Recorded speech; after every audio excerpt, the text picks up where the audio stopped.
좋은 아침입니다. 모닝쇼 이건입니다. 간밤에 뉴욕 증시는 노예 해방의 날을 맞이해서 하루 쉬어갔습니다. 그런 가운데 오늘 나와 있는 것은 유럽 증시가 되겠는데요. 약간의 혼조 흐름으로 거래를 마쳤었고 지금 정치적으로 봤었을 때 상당히 안 좋은 유럽, 그리고 경제적으로 봤었을 때는 목표를 달성한 유럽이 되겠습니다. 자, 미국 증시가 휴장했지만 유럽에서는 여러 가지 얘기들이 나와줬었고 국내 증시에도 미칠 영향력의 이슈들이 나와줬습니다. 자, 밑에 보시게 되면 글로벌 헤드라인이 있게 되는데요. 영국이 바로 그 주인공이 되겠습니다. 5월 물가 상승률, 소비자 물가 상승률 CPI가 목표치였던 2%에 3년 만에 도달하는 모습이 나와줬습니다. 이제 앞으로 영국이 어떻게 좀 해나가야 될지 기대가 되는 부분이 있는데요. 그래서 유럽 증시에서도 영국만 홀로 상승할 수 있었던 재료가 됐습니다. 자, 그런 가운데 유럽에서는 이 프랑스 쪽에 포인트를 맞추고 있습니다. 영국이 좋았다면 프랑스는 정치적으로 불안한 그런 상황이 되겠는데요. 총선을 앞둔 상황에서 적자 줄여라라는 그런 내용들이 나오고 있습니다. 자, 그리고 북한과 러시아가 28년 만에 동맹을 복원을 했습니다. 군사적으로도 연결될 수 있기 때문에 동아시아와 관련된 앞으로의 이런 전황 자체가 많이 바뀔 수도 있다라는 얘기들이 나오는데요. 세부적인 내용 다뤄보도록 하겠고요. 자, 이 밖에 밑에 있는 네 가지 종목은, 앞에 두 가지 종목은 유럽 증시에 상장되어 있는 종목, 그리고 뒤에 있는 두 종목은 미국 증시에 상장되어 있는 종목들의 이슈들을 좀 다뤄봤습니다. 잠시 후에 말씀드리죠. 자, 옆으로 넘어와 보겠습니다. 오른쪽으로 넘어와 보게 되면 이 슈퍼컴퓨터 AI, 이것과 관련된 이슈는 계속되고 있습니다. 머스크 CEO의 XAI와 관련된 그런 내용들, 그리고 정부와 관련된 정책 모멘텀들이 지금 우주 AI 다양하게 나온다라는 내용들이 있고요. 뭐 관련해서 K방산이라든지 DB하이텍과 관련된 개별적인 소식들도 준비가 되어 있습니다.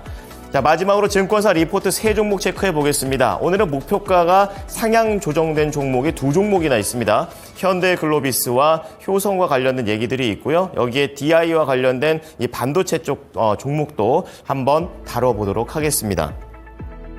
자, 우선 유럽 증시부터 보겠습니다. 소비자 물가지수가 예상치에 부합하게 되면서 계속해서 2%대를 안정적으로 보여주고 있는, 그리고 연속성을 보여주는 상황이었습니다. 앞으로 그렇기 때문에 영국에서는 금리가 원래는 인하될 줄 알았는데 동결 가능성까지도 나오고 있는 그런 상황이 연출되고 있고요. 프랑스 쪽에서는 정치적인 불확실성이 커져 있습니다. 프랑스 대통령인 마크롱 대통령이 임기 내에 국정 동력을 확보하기 위해서 조기 총선을 발표한 그런 상황이 되겠습니다.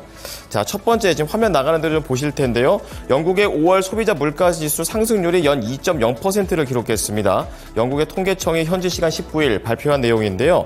영국 소비자 물가 상승률이 중앙은행인 영국은행의 공식 목표치인 2%까지 떨어진 것은 2021년 7월 이후 처음입니다.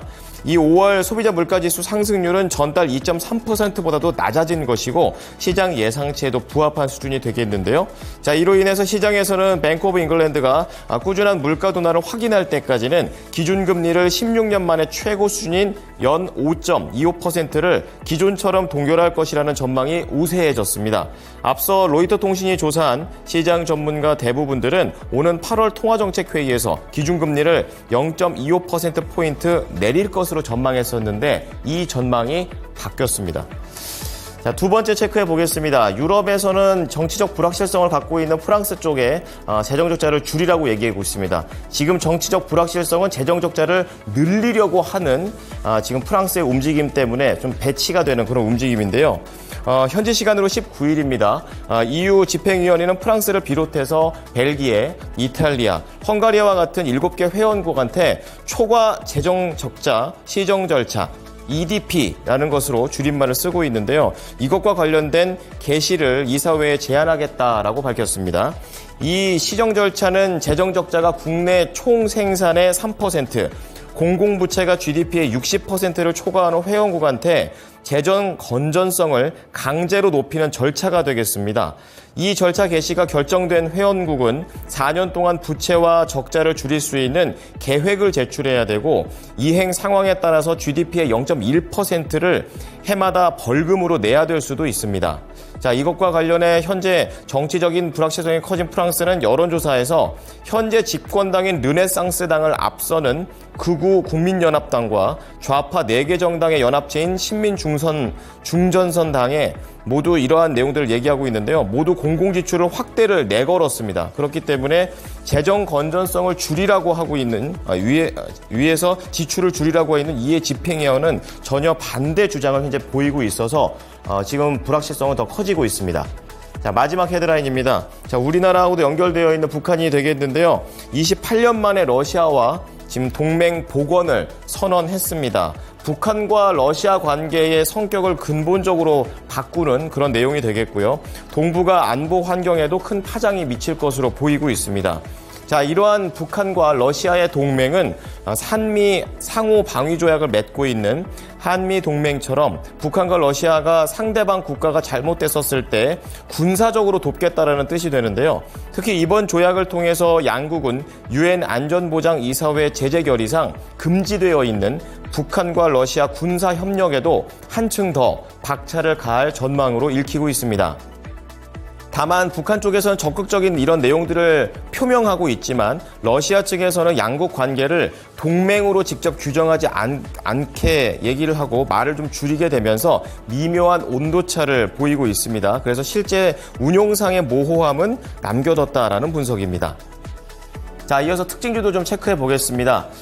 슈퍼을인 ASML과 관련된 내용 보겠습니다. 미국 정부가 중국이 HBM을 개발하지 못하도록 계속해서 전방위적으로 이 장비 업체들한테 압박을 가하고 있습니다. 자, 그렇기 때문에 ASML이 이날 유럽 종가 기준으로 봤었을 때는 1.7% 하락을 하게 되면서 $966에 거래를 마쳤고, 관련주들인 ASM 인터내셔널이나 ST 마이크로 일렉트로닉스, 그리고 일본에 있는 종목들까지 영향을 받을 것으로 보이고 있습니다.